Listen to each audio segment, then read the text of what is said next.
Welcome back to the franchise answering your questions. Next one. Hey, Shane, I'm a huge fan of yours. The only people I love more are Sting and Lex Luger. I'd love to know if you have any personal stories you have with both, good and bad, and your thought of them as workers. Thanks, Shane. Happy you're back. Derek. Sorry we don't have the email address on there, but so anyway, Sting and Lex, I always got along very well with both.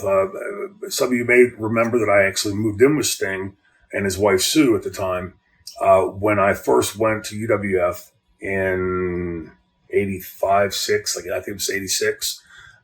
So just so happened as I got to the building late in the afternoon on a Friday afternoon, I saw Sting, knew who he was. I see him in the underground parking walking. So I followed him, figured he's going to the same place. And we got in the elevator and introduced ourselves to each other and told him I was looking for a place to stay. And he said, hey, just happens we have an extra room that we're renting out. So he and his wife were always very cordial.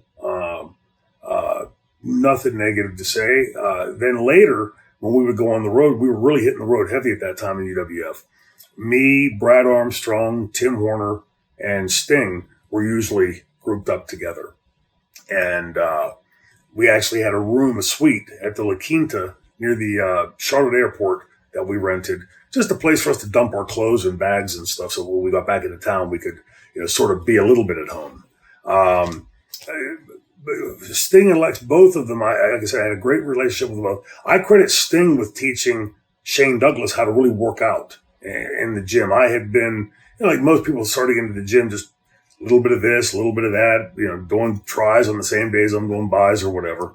And it was Sting that started watching me and saying, hey, if you want some input, and, being a professional bodybuilder, I thought, sure, I'll take anything you got. And he really, I was much better in the gym after Sting's the things that he would teach me as opposed to beforehand. And that would later play out when you see the franchise character and Shane Douglas goes from this 210, 215 guy to 253 guy. That was mostly Sting and the things that he had taught me several years before.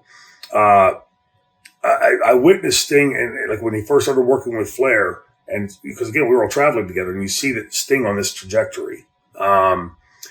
What impressed me about it was you could see Sting was not necessarily the greatest wrestler in what I say is a great wrestler, like, in my head of what a wrestler should look like, or look like in the things he's doing in the ring. I mean, but you could see Flair was really at its best with Sting, and Sting was really soaking it up like a sponge. So you knew at this point Sting's heading upward, and he knew how to carry that ball.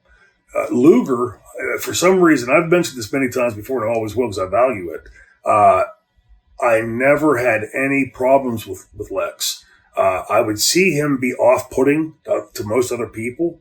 But for some, I don't know if it was like big brother, little brother type of thing or whatever, but hey, Shane, how you doing? We had a really cordial relationship. And to this day, we see each other. We picks right up where we were.